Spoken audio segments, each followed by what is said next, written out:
I eased up and down, trying to find my rhythm as he reached around and gripped my ass with both of his hands, encouraging me to move faster.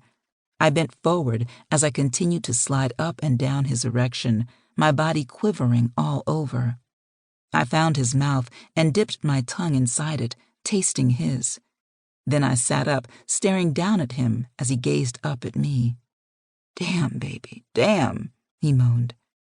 I continued to ride him, feeling the pressure building inside of me as he reached between us and began stroking my bud, something he did every time we made love.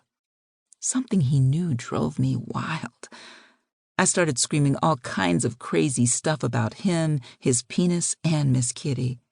I think I called him out of his name more than twice, basically cursed him out. An explosive orgasm made me clutch the skin of his toned chest, digging my nails into his flesh. I had collapsed against his body when he thrusted a final time and screamed my name. Catching his breath for the 5th time that day, he said, "Shit, baby." How is where we're going a surprise? Dallas is my town. Ain't nothing you can show me here I don't already know about. He grinned and glanced over at me as he dipped in and out of lanes on the North Central Expressway, making his way to some unknown-to-me location, or so he thought. In my younger days, I had literally hit every night spot in town. If he was going to surprise me, it would have to be a brand-new establishment or an especially ratchet one. I hoped it wasn't Frenchie's. Nyles had arrived at my front door that Monday, a week or so after our first weekend together, with plans to spend the week with me. I had taken off work for the week since I had no special orders pending, and the boutique was pretty well stocked up with my creations. My 2 employees were ecstatic about the extra hours I scheduled for them so I could spend the week with Nyles. Of course, I would go in to put out any fires that popped up, but by and large, I was his for the week. I was to go back to Houston with him for the weekend, since he had shows on Friday and Saturday at Plush. "I guarantee you haven't been to this place," he said. "We shall see, Mr. Adams." He was right.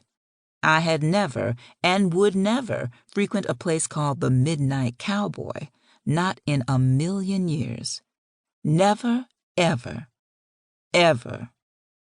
As he opened the passenger door of his car for me, I hesitantly climbed out onto the pavement of the packed parking lot that Thursday night and eyed the building warily, took note of the huge neon cowboy with a lasso in his hand hanging on the front of the building and the very white people lined up at the door.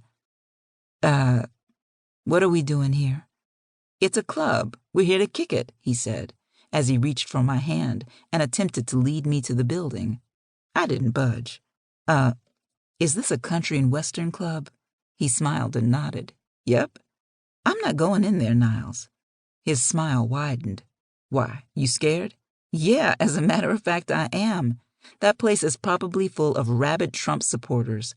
I'm not trying to see you get lynched or me become the fulfillment of some redneck's violent black sex fantasy, all in the name of them making America great again." I put a twang on the end of my statement. He laughed loudly. "Come on, I promise you're safe with me. You think I put myself in danger, let alone you?" He did have a point. He loved himself way too much to endanger his own life. So I let him lead me to the back of the line. The tall, pale guy in front of us turned and tipped his cowboy hat at Nyles and winked at me. Then he turned back around. I wasn't sure how any of that made me feel. Once inside the huge club, I took in my surroundings.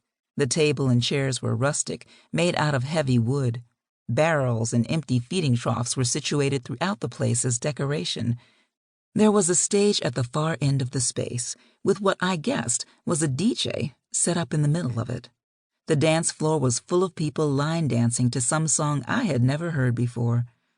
I had a feeling that would be the case with every song they played.